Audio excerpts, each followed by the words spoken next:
Bien, entonces ahora vamos a hacer dos cosas, o alguna de las dos. Ustedes me dicen preguntas o aportan en algo, ¿no? Para aclarar algo, no sé, de repente pueden dar un aporte o simplemente preguntas, ¿no? Respecto a estos 4 fines de la educación. Y fíjense, un comentario simplemente, como hoy en día, y esto es algo que se sabe y que ya se ha hablado sobre esto, hoy en día mucho se privilegia el punto número 1, el primer fin, desarrollo de todas las potencialidades innatas, ¿cierto? Educando las universales y las particulares. Mucho se trata de desarrollar al individuo, pero poco de socializarlo. Poco de socializarlo.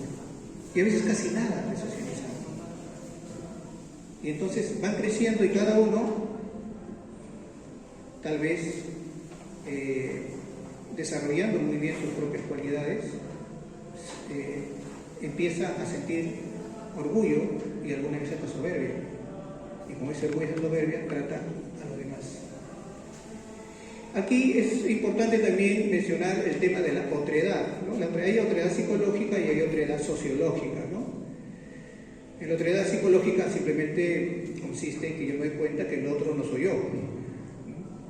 En la otredad sociológica me doy cuenta también que el otro no soy yo, pues, en sentido social, no es de mi clase social, no es, vamos a decir, de mi raza o de mi mestizaje, no es de mi barrio, ¿no? En fin, la otredad social, que muchas veces nos hace ver como que yo no tengo nada que ver con el otro. Yo no tengo nada que ver con el otro. No me pidas nada para el otro.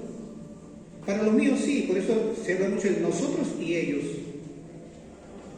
Ese lenguaje, ¿no? No sé si ustedes alguna vez han leído alguna columna de Rafa León, La China Tudela. ¿No? No sé si han visto, ¿no? La China Tudela, ¿no?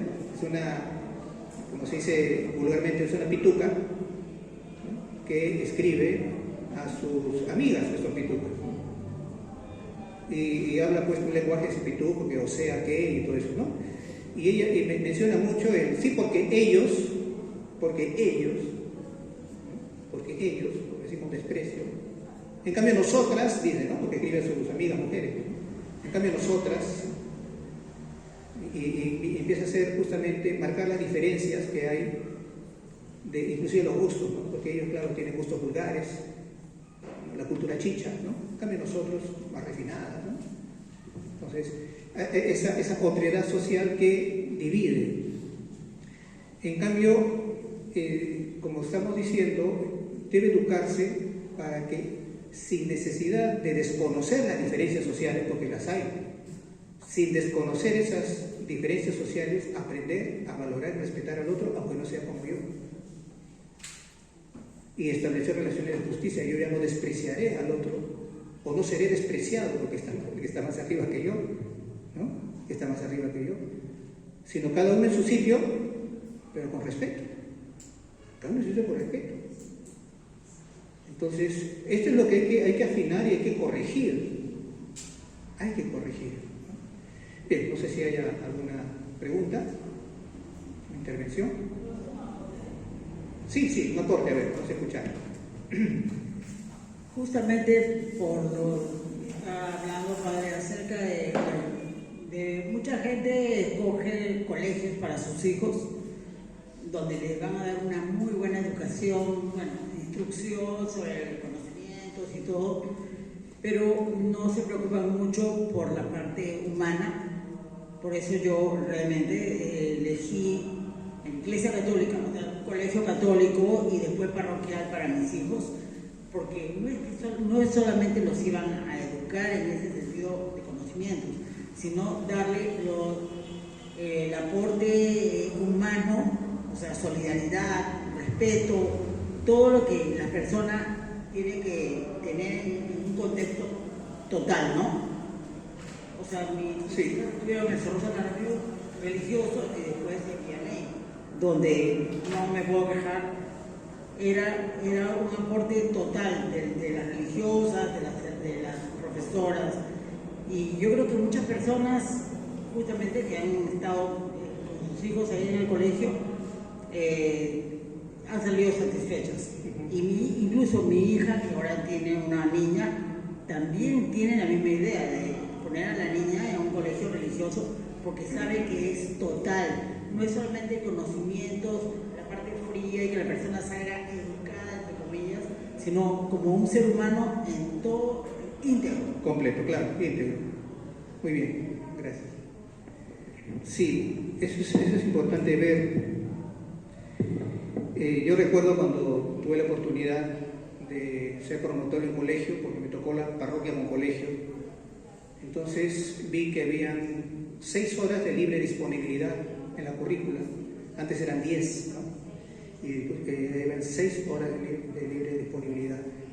Entonces para secundaria tomé 2 más para religión y le pusimos el nombre de pensamiento católico. Y para la primaria tomamos 2 horas para enseñarles la historia sagrada a los niños. Bueno, respecto a secundaria, se les enseñó lo que es el pensamiento católico y la profesora que tenía había estudiado en la Facultad de Teología y había estudiado filosofía y teología. Entonces ella tenía a cargo ese curso, vamos a decir, que era un complemento de la religión. Y en una matrícula que hicieron al año siguiente, comentaban las mamás de que ese curso había cambiado a sus hijos, ¿no? Porque sus hijos, dice que se sentaban a ver las noticias o a ver algún programa, ¿no? E intervenían, ¿no? Pero eso no es así, decían. ¿Por qué? Porque se les enseñaba a ellos a aplicar el criterio. O sea, esta profesora, como era filósofa y teóloga, les enseñaba a no dejarse engañar. Por ejemplo, le presentó una imagen. ¿Qué dirían ustedes de este niño? Un niño todo pobre, con barro, todo, ¿no? Todo, sí, estaba sentado, como cansado, todo, ¿no? Decían, no, pues que este pobrecito sufre pobreza, ¿no? Miseria, como está aquí sentado, cabizbajo, y está lleno de barro. Y la profesora le decía, no es pobre, tiene dinero, ha participado en un juego con barro. Entonces, como una foto te puede hacer pensar de una manera, cuando la realidad es otra. Eso pasa cuando te manipulan por televisión o por diario. Entonces ellos aprendieron, iban captando. Los chicos de primera media en adelante. Entonces se les enseñaba esto que estamos diciendo, a que formar y educando un espíritu crítico, ¿no? Y los chicos iban poco a poco cambiando, incluso salieron a hacer una marcha, cerca nomás, una pequeña marcha, en pro de la vida. Se les enseñó desde cuándo comienza la vida humana, desde la concepción. Explicaron con datos científicos todo, ¿no? Dónde empieza la vida humana y cómo todo atentado contra esa vida es un crimen. Ellos entendieron desde pequeños. Y así se iban formando. Después ya me cambiaron de colegio, de parroquia, perdón, y ya vino otra persona y lamentablemente lo convencieron para que esas horas y las otras lo dieran a matemática, la dieran a computación, ¿no? Entonces ya no valoraron la formación de los chicos en el espíritu crítico. Ya no valoraron eso. Entonces, y lo curioso es que muchos padres o algunos padres aplaudieron cuando recibieron noticias, o sea, más les interesaba que más matemáticas, más computación, ¿no? Más, y no tener en cuenta la formación del espíritu de los hijos. Cuando uno se equivoca en esto, luego sufre cuando los hijos crecen y crecen egoístas, no tienen sentido de familia. Dice, tú viviste tu vida, déjame vivir la mía. Porque los has formado para eso, para triunfar en el mundo, para no quedarse atrás, para alcanzar el éxito. Y tú eres una carga, cuando te vas haciendo viejo, eres una carga.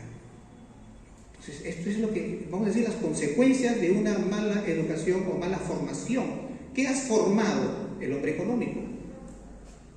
El hombre económico que está viendo por sí mismo, por lo que él quiere alcanzar en la vida, materialmente hablando, y ya no le importa ni siquiera a sus padres viejos. Muy distinto a quien es formado, ¿no? Es formado en los valores propios de la religión y que es formado para que sus costumbres cristianas, sus costumbres sociales sean cristianas. Hermana Raquel, sí. Hay que alcanzar el micro.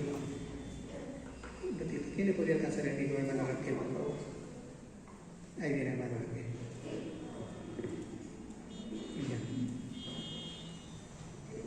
Con todos los comentarios que usted iba compartiendo, yo me quedaba pensando en ese sentido del aprendizaje. ¿Qué es aprender? ¿No? Porque educar engloba mucho, pero el aprender es que lleve a un cambio. Si el niño, el joven, no tiene un cambio, no está aprendiendo, porque transmitir conocimiento es algo adquirible y automático, nada más, pero no surge un cambio en la persona. El aprender es eso, que tiene que tener un cambio en la persona, y no tan solo que quede en él, sino que lo transfiera, que lo comparta. ¿Y con qué? Con los medios tecnológicos. A eso no me refiero celular, televisión, no, engloba todo, ¿no? El semáforo, con todo lo que nos relacionamos en nuestra vida ordinaria. Y eso va acompañado, lo que estaba diciendo el padre en cuanto a nuestros jóvenes, que qué tan delicado es la educación y en eso el aprendizaje, porque va desde el colegio y la casa. En todos los lados aprendemos. No necesitamos un espacio que delimite, acá aprendes o acá educas. No, creo que todo engloba.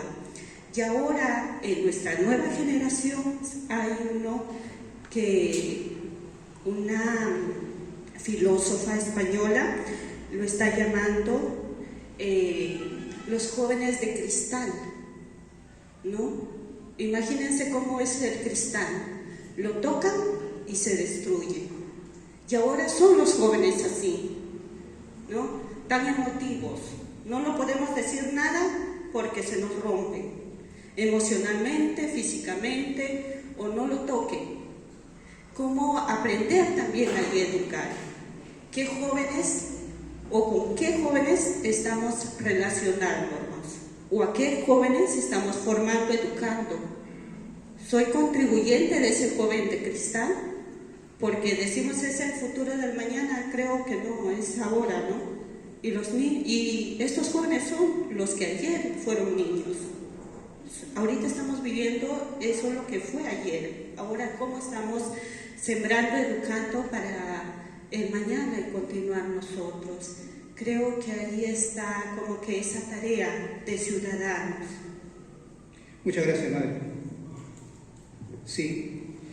Ahora hay una cosa que es importante que nosotros veamos. Nosotros nos encontramos en una sociedad que ya tiene, vamos a decir, su modo de educar, su modo de transmitir valores o antivalores. Entonces, ¿qué hacer, no? Porque uno se preocupa, ¿no? ¿Y qué hago con mis hijos, no? ¿Qué hago con mis hijos? Porque estoy en esta sociedad, que estoy viendo que está en crisis.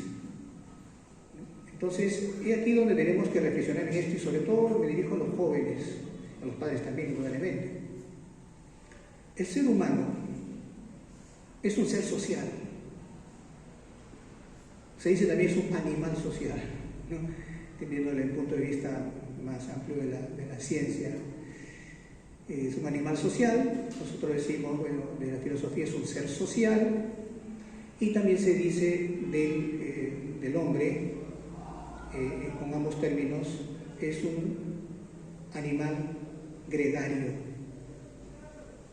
Es decir, su vida la desarrolla siempre en grupo, en sociedad.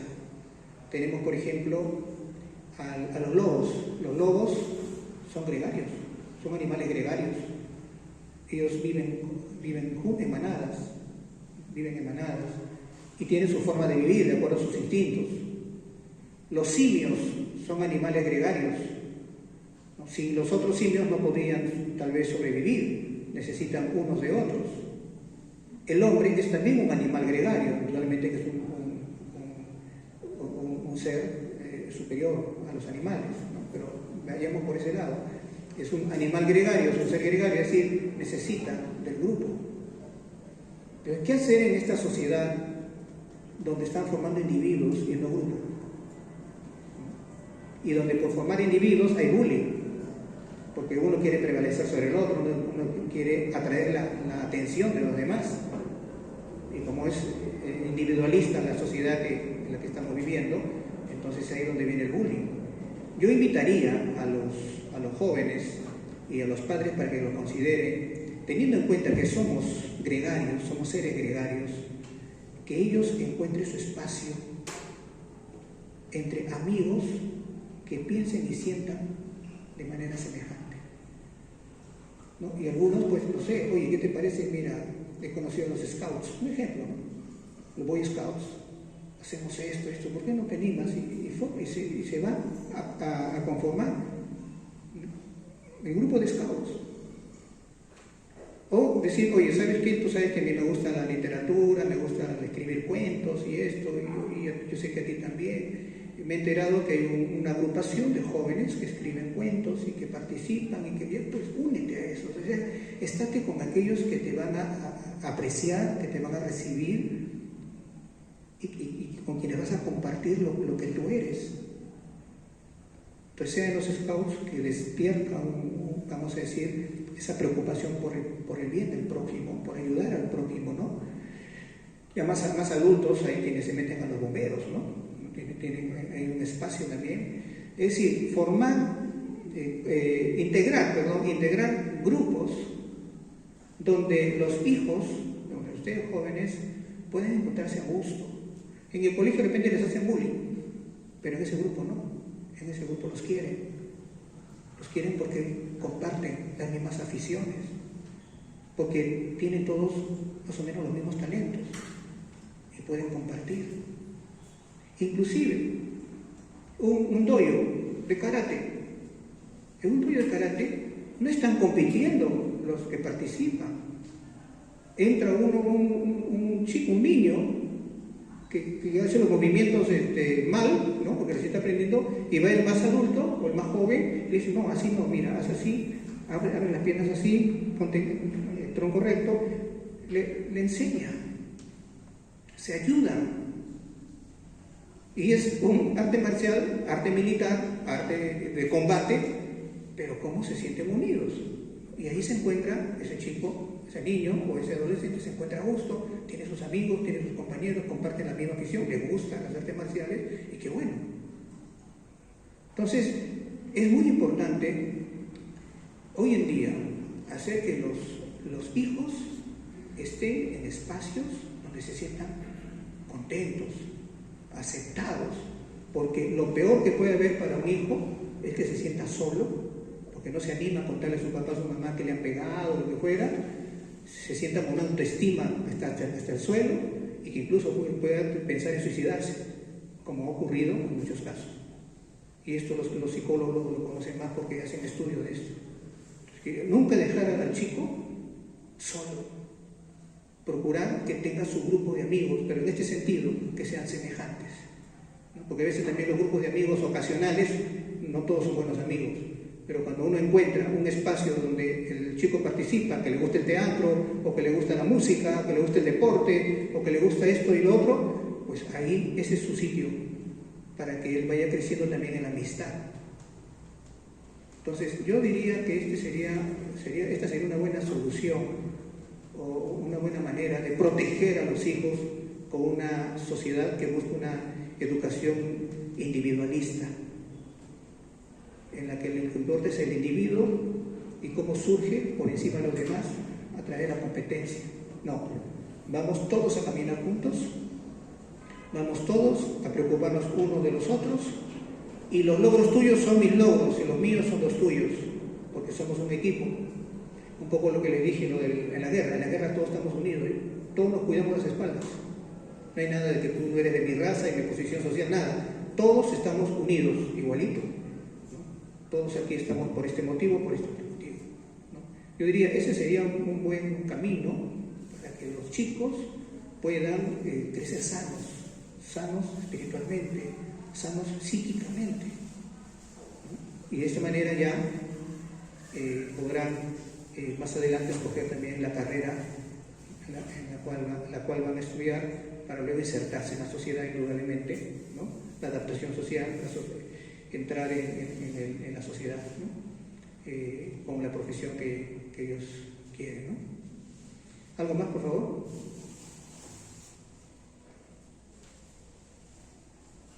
¿Y los chicos qué dicen? A ver. ¿Qué dicen los jóvenes? A ver. Que nos digan algo, a ver, ellos. En confianza, porque aquí todos nos respetamos.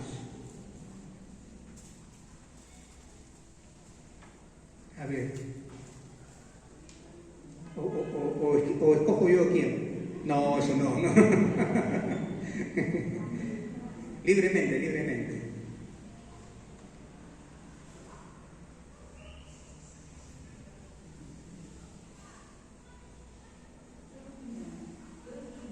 Sí, pues, ¿qué opinan de todo esto?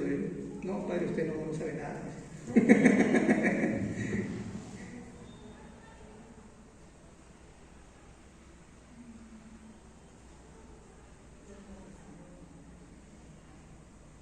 No hay preguntas, ¿no? ¿De nadie?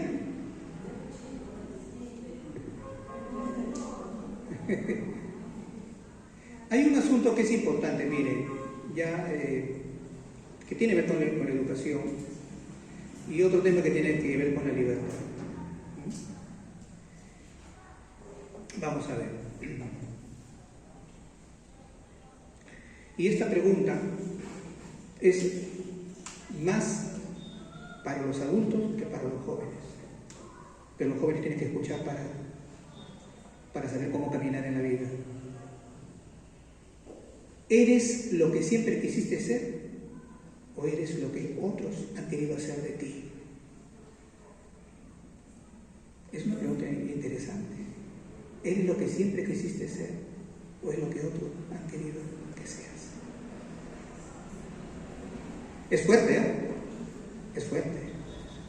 ¿Cuántas frustraciones tenemos?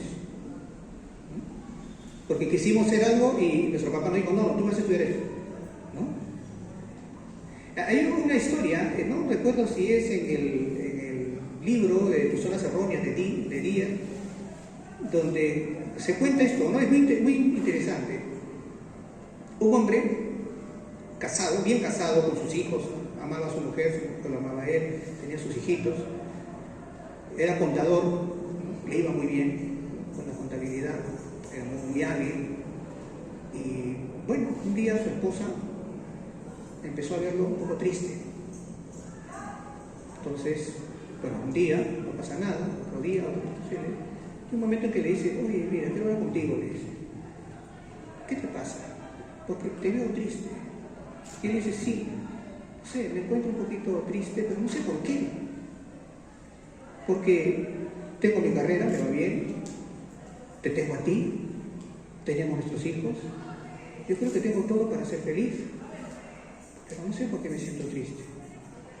Y la esposa, la mujer siempre es inteligente, más inteligente que el hombre, aunque el machismo nos haya hecho creer otra cosa.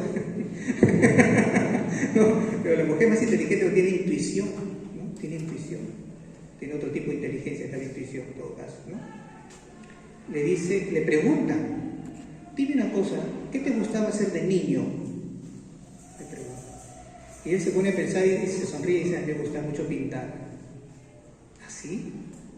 ¿Y por qué no te dedicaste a la pintura? No, es que mi papá me dijo, ¿no? Mi papá me dijo que así no podría ganarme la vida y por eso estudié la contabilidad, que tengo habilidad también para los números y por eso estoy en esto.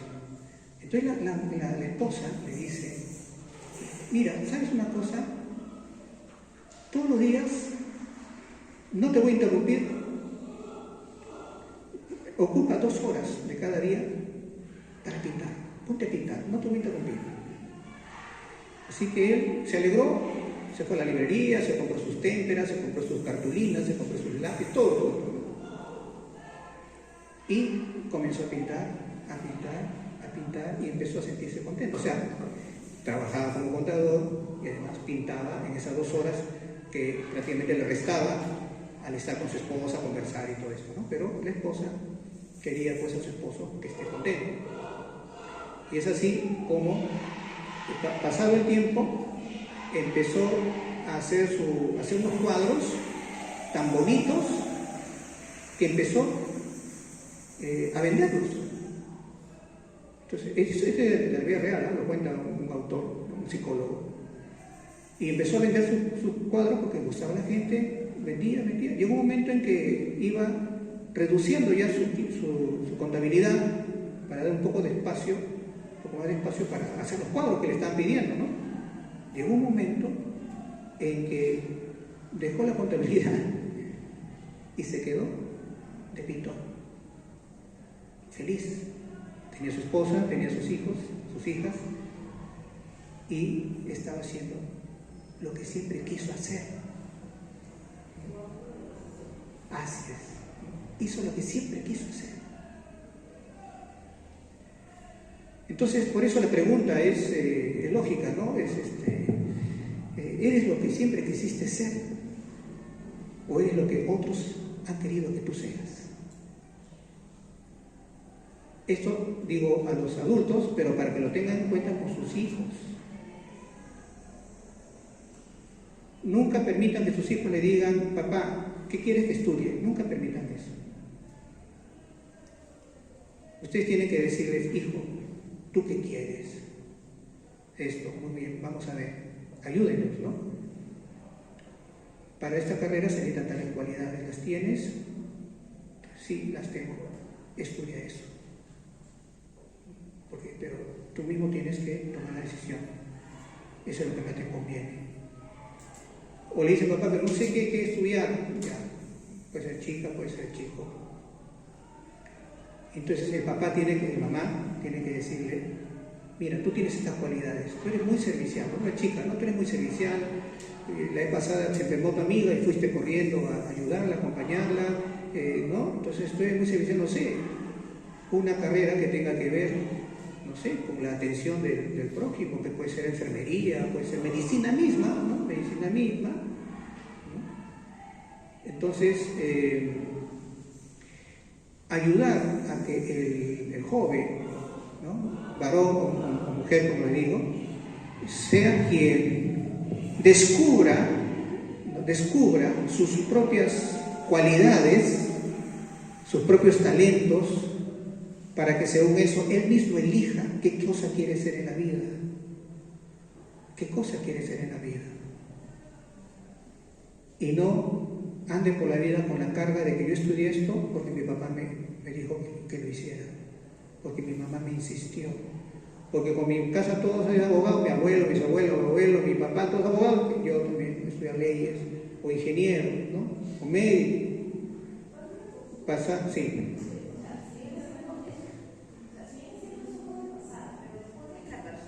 Ya tiene la carrera, ya quedaría en esa persona saber si lo ejerce o no, porque también puede acumular el dinero, guardarlo o estudiar a la par.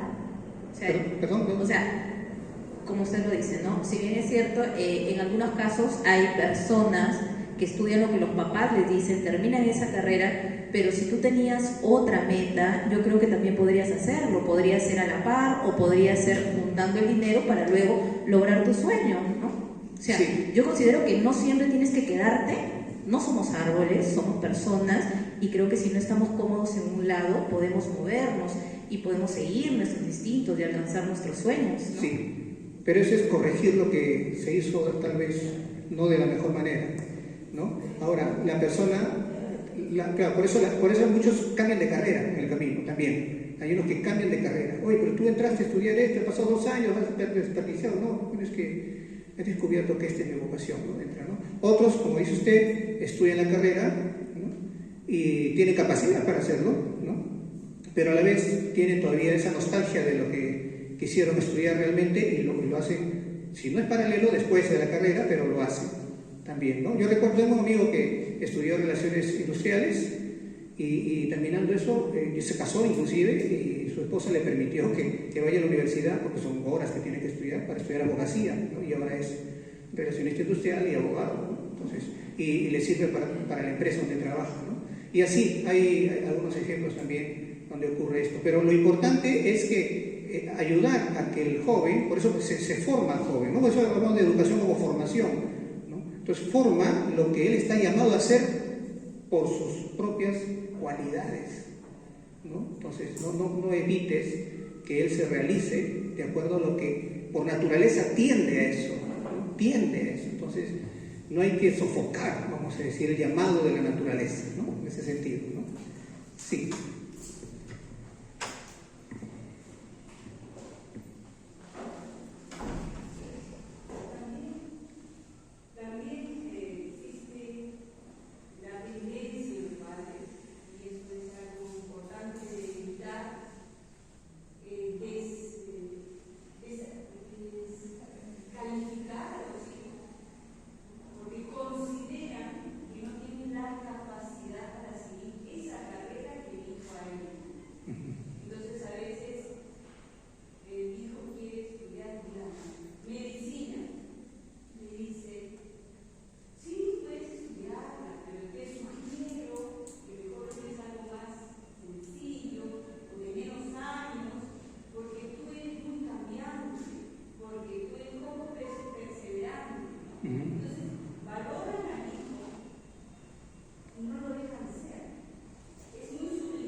Así es. Eso también debe cuidarse. Sí.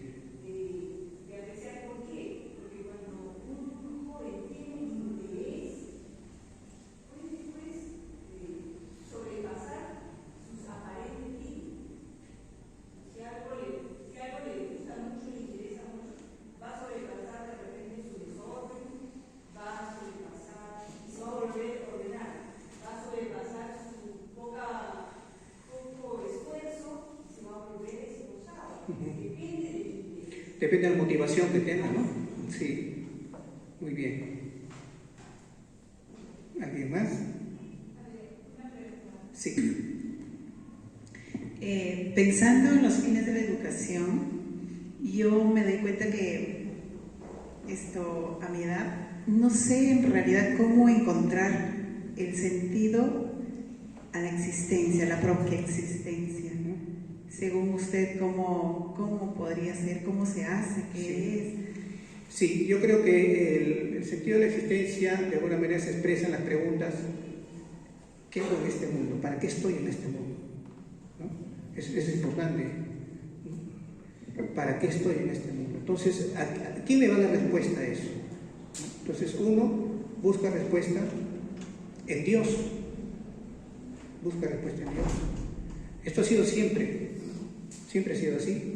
Busca respuesta en Dios. Entonces Dios, mediante la religión, nos dice para qué estamos en este mundo, hacia dónde estamos yendo, qué debemos alcanzar, qué debemos hacer en el camino, etcétera, etcétera. Pero también hay una respuesta que debemos encontrar, trascendente también, pero que tiene que ver con las cualidades personales, que eso es importante también.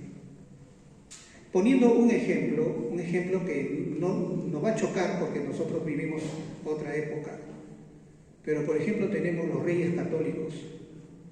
Los reyes católicos pensaban de esta manera: Dios me ha puesto de rey para hacer el bien a mi pueblo. El sentido de sus vidas es gobernar un pueblo para llevarlo a Dios y gobernar con justicia. Y uno lee la biografía de los reyes católicos, de los santos, ¿eh? Los santos reyes católicos: San Luis, rey de Francia, que es Luis IX, porque Luis XVI es el de la guillotina, ¿no? el previo a la Revolución Francesa, pero uno de los Luises, Luis IX, fue rey santo. ¿No? Entonces, por ejemplo, ahí tenemos a San Enrique, también emperador de Baviera, fue otro santo. ¿No? San Eduardo también fue otro santo. Entonces, ellos, por ejemplo, dicen, ¿qué sentido tiene mi vida en este mundo? Bueno, tiene sentido desde lo que yo soy. ¿Qué es lo que soy? Soy un rey. Y como rey, ¿qué espera Dios de mí? Y yo, ¿qué espero de mí también? Y como rey, ser un buen gobernante, ¿no? Ejemplo, ¿no? Y así podríamos ver en otros casos, ¿qué hago yo en este mundo? ¿Para qué sirvo en este mundo? Y uno tiene vamos a decir, un llamado de su propia naturaleza a ocuparse de una determinada profesión o de otra. ¿No? Existe eso, uno siente un llamado. Bueno, sobre eso ya lo sabemos muy bien porque todos nosotros de alguna manera pues hemos sentido ese llamado de la naturaleza. ¿Y por qué está en la naturaleza? Porque Dios ha puesto en nuestra naturaleza ese llamado, ¿no? A ser de esa manera, ¿no? No sé si respondió. Sí, por favor. A ver, ¿quién le puede pasar el micrófono? O venir para aquí.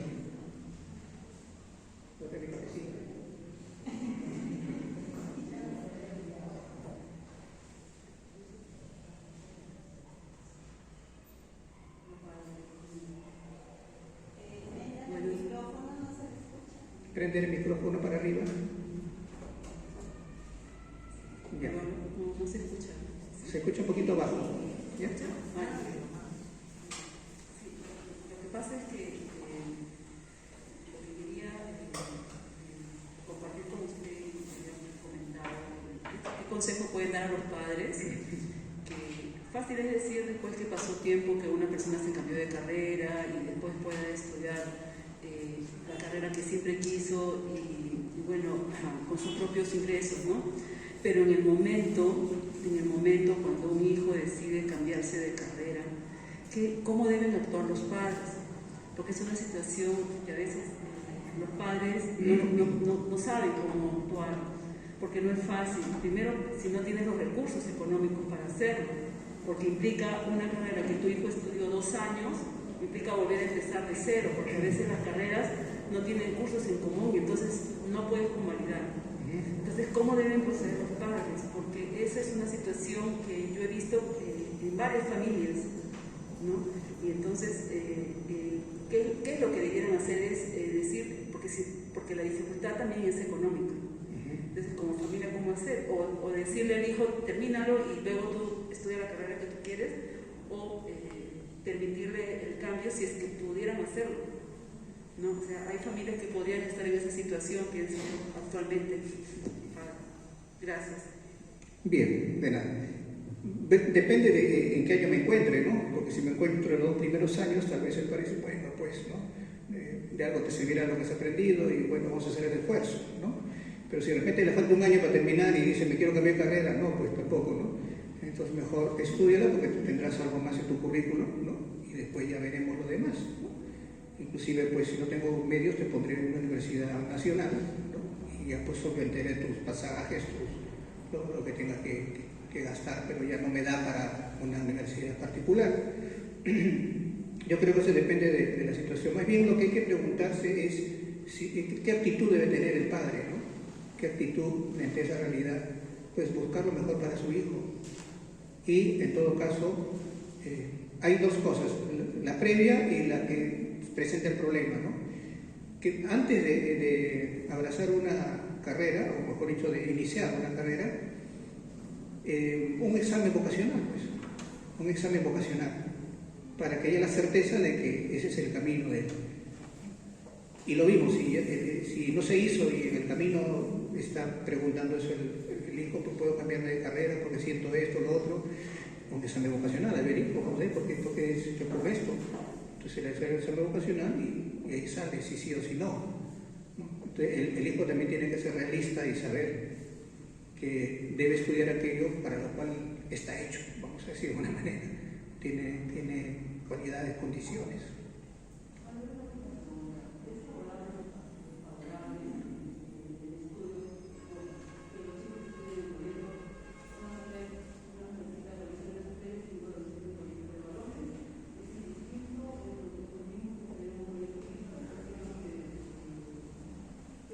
Sí, bueno.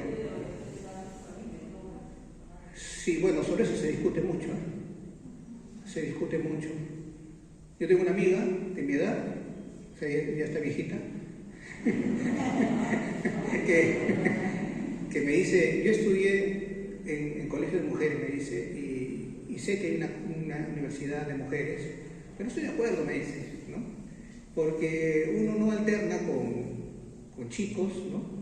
Y entonces uno se vuelve un poco tímida y esto, y lo mismo pasa con los varones, ¿no? Que estudian todos, y antes la chica se pone tímido también, ¿no? Esa es una desventaja, podríamos decir. Una ventaja de estudiar mixto es que aprenden, ¿no? Aprenden a interactuar con personas del sexo opuesto. ¿Ya? Algo en contra, vamos a decir, es que muchas veces no hay respeto, porque los chicos no tienen toda la misma educación y falta respeto a las mujeres, ¿no? Y otras veces las mujeres le faltan respeto a los varones también hay de eso también. Entonces, no sé, todo depende, creo, de los educadores también, ¿no? Cómo manejan a los chicos, sea mixto, sea varón o mujer, ¿no? Diferenciado. De nada. Por ejemplo, aunque ahora ya no hay varones y mujeres, pero hace mucho bien. Si fuera ese el caso, bueno, estoy en colegio de varones, pues vamos a la casa de tu tío, y están tus primas, ¿no? Entonces ahí alternan. Lo mismo las chicas, están en colegio de mujeres, como nosotros, pues alternan con tus primos. Son 3 primitos, nos da toda la familia, tienes 3 primitos, tienes 4 primas, ya, pero no estés solamente con las primas, también con tus primos alternan, inventar juegos para que participen todos, entonces ya alternan ya con el sexo opuesto, ¿no? Para que no vayan creciendo así y no tengan timidez luego en la vida social, ¿no?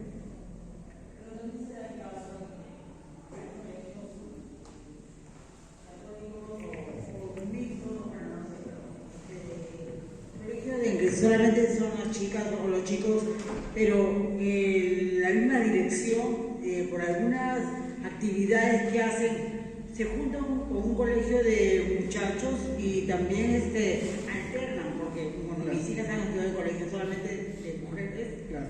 Y conocían a chicos, por ejemplo, del Salesiano que está acá en Magdalena. O sea, de todas maneras, en un momento determinado, ellos se han juntado en actividades. Por eso depende de los formadores, depende de los padres, ¿no? Sí. Muy bien, entonces, si no hay más preguntas. Una acotación más. Ya. Que la educación depende de los valores que se van a dar en el centro de estudio. Ya. En la casa, los valores, es lo más importante. Ya. Si son valores católicos, eso va a crear la diferencia. Sí. En realidad nuestra sociedad globalizada tiende actualmente a un yo. Yo soy primero que todo el mundo y yo soy lo más importante. Sí. Por eso, allá ellos. Sí. Por eso, los valores provienen de la religión, o provienen de la ideología, son falsos valores. Entonces, los padres tienen que tener bien afianzados sus valores cristianos.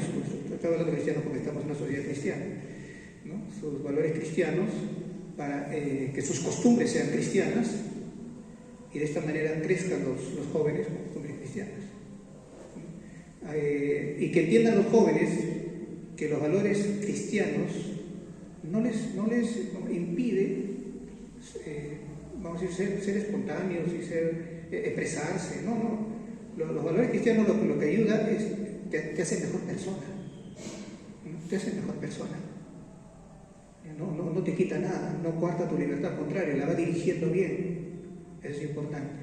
Y evitar que hayan valores que son antivalores ideológicos, ¿no? Por eso, ¿cómo quieres formar a tu hijo? ¿Cómo quieres formar al alumno? Lamentablemente, cuando el Estado es el que interviene en la educación de una manera equivocada, porque ha aceptado ideologías, ¿no?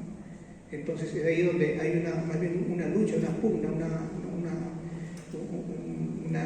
vamos a decir, un enfrentamiento entre el hogar y el Estado. Porque viene el hijo con ideas ¿de dónde sacó esas ideas? Y nunca te hemos dicho eso, nunca te hemos enseñado eso. No es que el colegio me ha dicho, ¿por qué te dicen el colegio? Porque el Estado le dice que enseñe eso. Entonces ahí surge un problema. ¿Y eso por qué? Ojo con esto. Toda educación debe hacerse teniendo en cuenta la naturaleza propia del ser humano. No las ideas, las ideologías que se alejan de la naturaleza. Entonces, esto es importante. Es como, vamos a ver, tengo un caballito de carrera recién nacido y tengo un burro, los dos recién nacidos. Entonces, aquí en adelante lo pondré para carrera de caballos, pues el caballo no es de carrera. Entonces lo tengo que educar, formar, ¿no?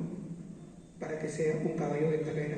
Y al burro, para que sea un excelente burro, ¿no? Que sepa cargar, que sepa jalar la carreta y lo que fuera, lo que yo necesite para el campo, ¿no? De acuerdo a su naturaleza, yo lo maestro o lo formo, vamos a decir, ¿no? Igual, el ser humano, de acuerdo a su naturaleza, tiene que ser formado. Su naturaleza es inteligente, tiene voluntad, tiene libertad y tiene cualidades personales. De acuerdo a esa naturaleza, yo lo formo, a su naturaleza, no a las ideas que a mí se me ocurren, que cómo debe ser el hombre, cómo debería ser el hombre. No, de acuerdo a su naturaleza.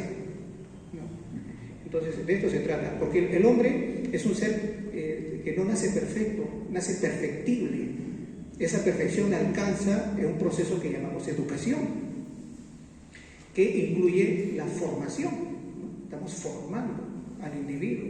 Nace imperfecto, pero debe llegar a ser perfecto en un proceso de educación, ¿no? Esto es importante. ¿Qué más? A ver, sí. Un poquito fuerte, a ver.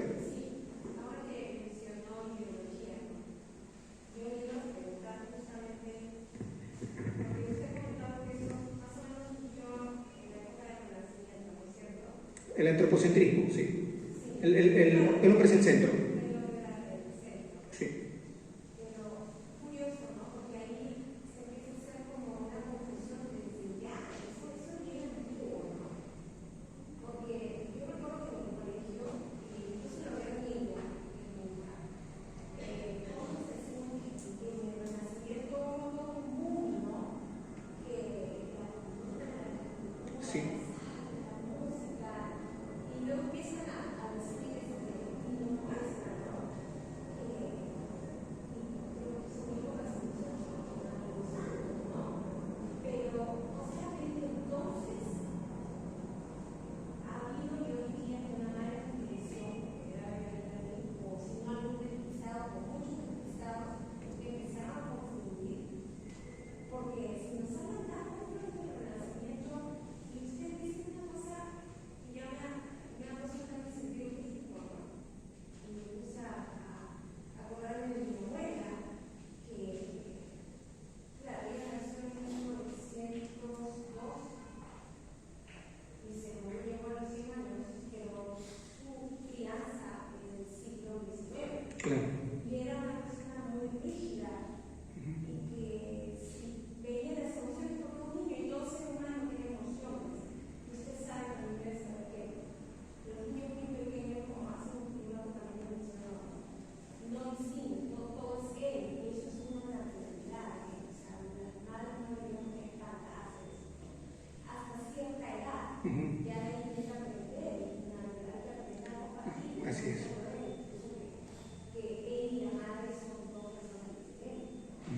Pero mi abuela, por ejemplo, si veía que estaba ya claro, ya con la edad, no hacer esto, como tú dices, no, una mujercita, nada jamás. Entonces, ya, después ya llegando a la adolescencia, ya yo aprendí porque tengo muy buenas profesoras en todo aspecto, que ya yo por mí misma pude deducir que sí ella estaba pidiendo enseñarme algo, pero de repente las formas no eran, ¿no? Sí, claro. Estaba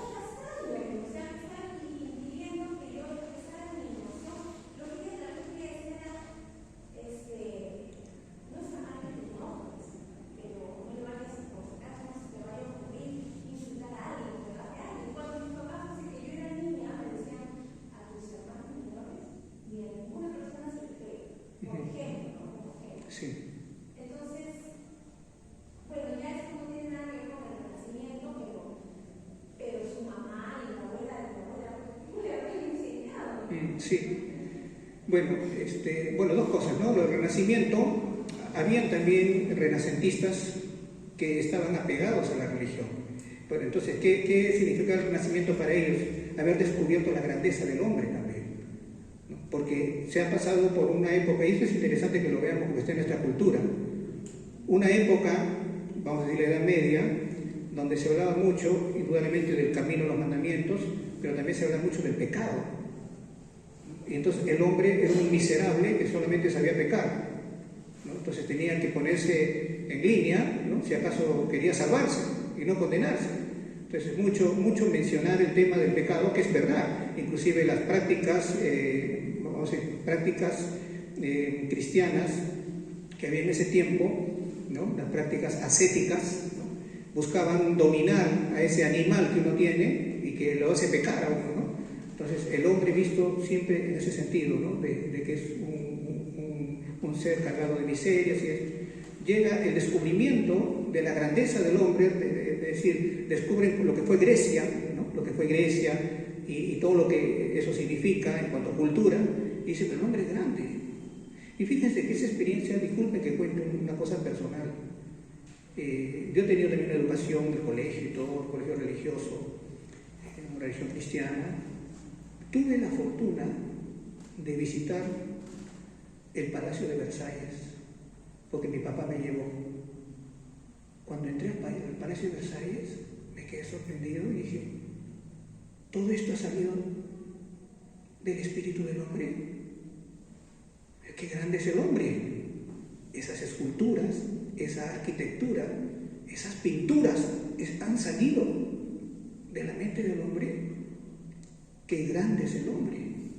Entonces había ciertamente razones para reconocer la grandeza del hombre, pero indudablemente grandeza del hombre como criatura dotada de inteligencia, razón e imaginación, indudablemente más grande es Dios. Pero mi percepción fue esta, o sea que el hombre es más que ese ser pecador que siempre aprendí que era el hombre. Entonces hay un reconocimiento de la grandeza del hombre en el Renacimiento, pero que no se sale, el renacentista no se sale de la religión, sino que junta la grandeza de Dios, la grandeza del hombre. ¿Por qué el hombre es grande? Porque es imagen de Dios. El Dios es creador y el hombre, semejanza de Dios, también es creador. ¿Cómo ha creado esa arquitectura, esas pinturas, esas esculturas? ¿Cómo ha creado esa mente para hacer jardines bellísimos, ¿no? También inclusive. Entonces quiere decir que se amplía, vamos a decir, la mirada sobre el hombre, ¿no? Entonces hay un renacentismo que es ciertamente malo porque ya no tiene en cuenta a Dios, el hombre es el centro y en base al hombre organizamos la sociedad, pero hay un renacentismo que sí, vamos a decir, tiene en cuenta a Dios, ¿no? Eso es un punto. Y el otro punto es que las sociedades van cambiando, y es la experiencia también de las personas, el mundo en que viven las personas. Antes había mucho el sentido del deber, ¿no? Ahora más hay el sentido del derecho, ¿no?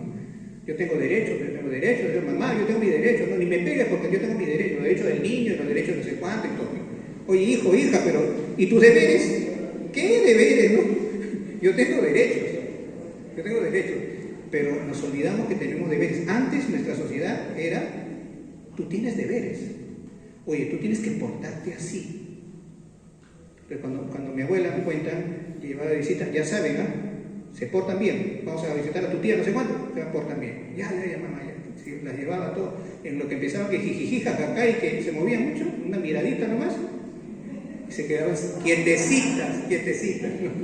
Esa es la educación de antes. ¿Por qué? Porque no deberían estar jugando. Es más, había costumbres en que cuando se visitaba con un niño, muchas veces una reunión o algo, mandaban a los niños a otra habitación para que jugaran allá. Los niños no pueden estar con los adultos. Esa época, ¿no? Que los niños estén al fondo, jugando ahí en un cuarto con sus juguetes, préstale tus juguetes, enséñale tus juguetes, y jugaban aparte. Hoy en día, uno que esté con nosotros, que esto, luego el niño se sube al asiento, empieza a saltar en el sofá, ¿no? Y hay estos chicos, no me dicen, ¿no? No le dice bájate, ¿no? Sino, hay estos chicos, ¿no? Y sigue saltando el chico ahí, ¿no? Entonces se pasa de un extremo al otro, ¿no? Se pasa de un extremo al otro. Entonces hay que educar, ¿no? Hay que educar también eso, ¿no? Muy permisivo, esa es la palabra, muy permisivo. Sí, claro, hay padres que sí ponen reglas.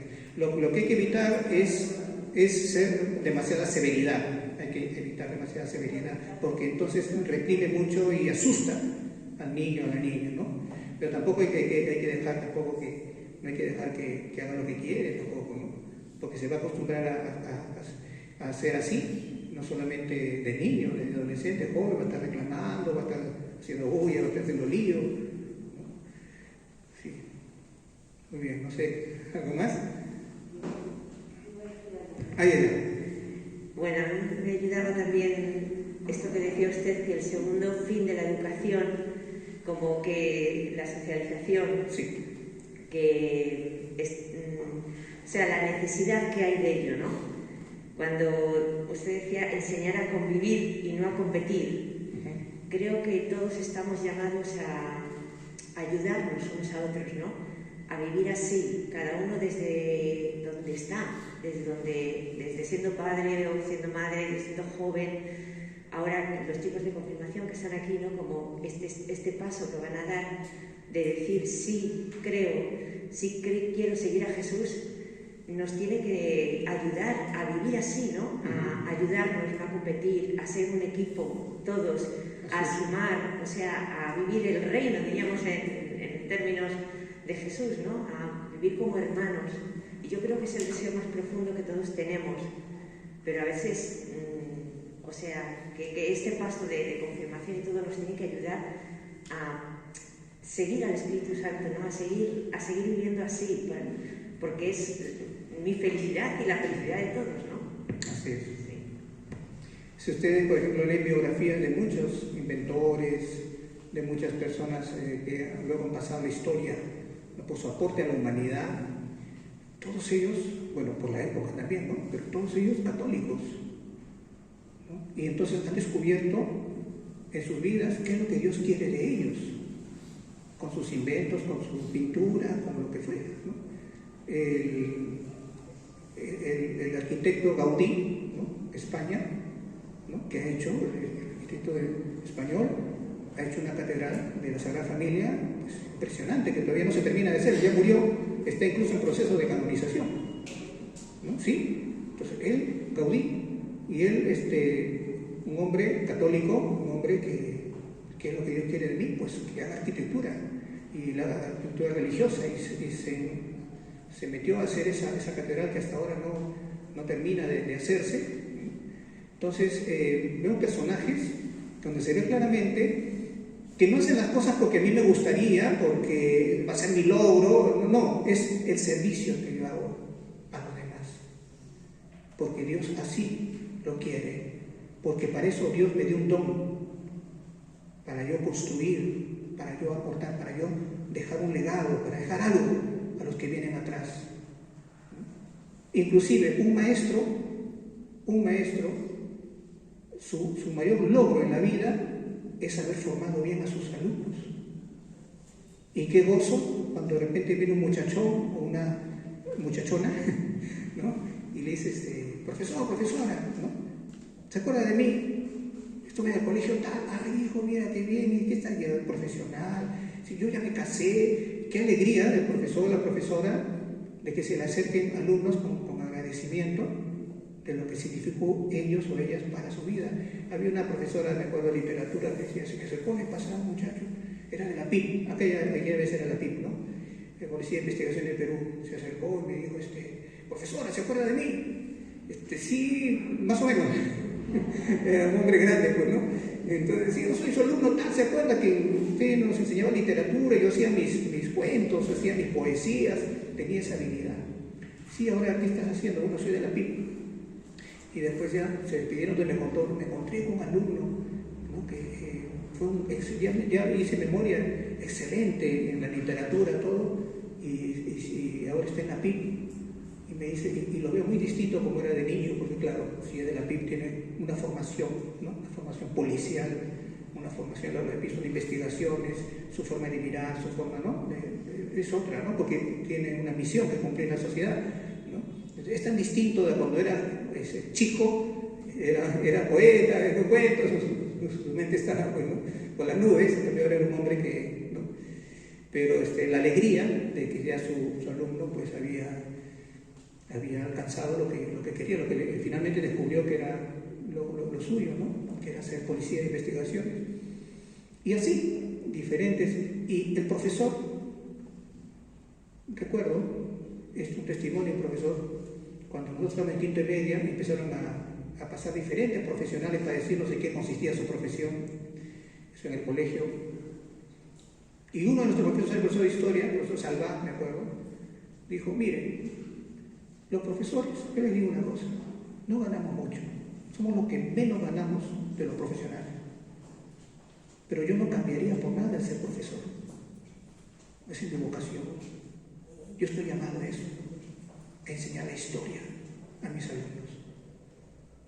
Entonces fíjense cómo el llamado de la naturaleza, vamos a decir, o el llamado de Dios en esa naturaleza que le ha dado la persona, en eso particular, no lo general, sino lo particular, ¿no? Hace que uno sea feliz en aquello para lo cual está hecho, vamos a decir de esa manera, ¿no?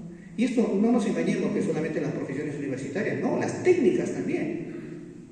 Todo lo que son profesiones técnicas, igual. La felicidad del que está metido en el torno, el que hizo esta herramienta, hizo esto otro, que está metido en la refrigeración, ¿no? Máquinas de refrigeración. Es su felicidad dedicarse a eso porque eso es lo suyo. Y de eso vamos a hablar más adelante en otro café filosófico. Muy bien. ¿Qué otra cosa?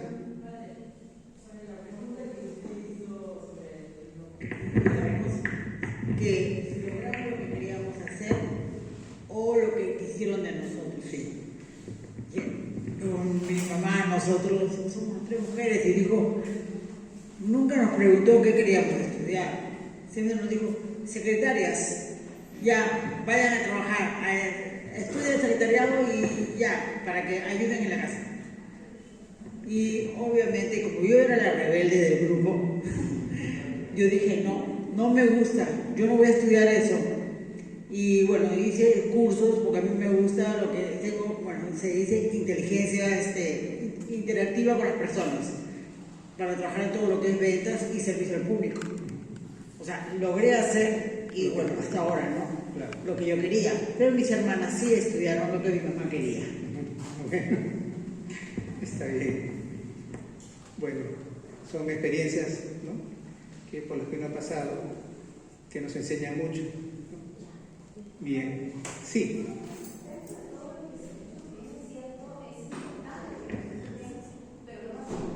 En práctica, o sea, ¿de qué sirve a veces que te diga mucho? Tiene que ser solidario. Si tú no le enseñas a tu hijo realmente cómo ser solidario con el resto, ¿no? Sí. O sea, solidaridad implica que vengan, no sé, que te juntes con tus primos, les prestes tus juguetes y no porque están guardaditos, no, esto no. Solidario también, aportar a una iglesia, juntar la ropa que ya no quieres y regalar. Así es, sí. Y así, cosas que parecen simples y pequeñas, pero con el ejemplo se educa. Así es. Por ejemplo, yo estudié en un colegio religioso y de mujeres. Cuando vino el tema de dónde pongo a mi hija, su papá también igual, colegio religioso, pero de varones. Entonces, cuando vino el tema dónde la ponemos, llegamos a la conclusión de que lo mejor era buscarle un colegio religioso, pero que sea mixto, porque el mundo era de hombres y mujeres, de hombres y mujeres, Sí. y lo mejor era que ella aprendiera a socializar, que aprendiera a defenderse, que aprendiera a tener mayor criterio y que más adelante no le chocara, ¿no? Claro. Y aquí vamos. Siendo religioso ayuda a mejor esa interacción. Sí. Sí. Hay una profesora de aquí que era de matemática, creo. No, matemática no. Bueno, ella hizo una maestría, e hizo una investigación de un colegio religioso de mujeres y su investigación, para resumir, descubrió colegio religioso, las chicas eran mujeres, las chicas que iban a misa mostraban mayor solidaridad que las que no iban a misa.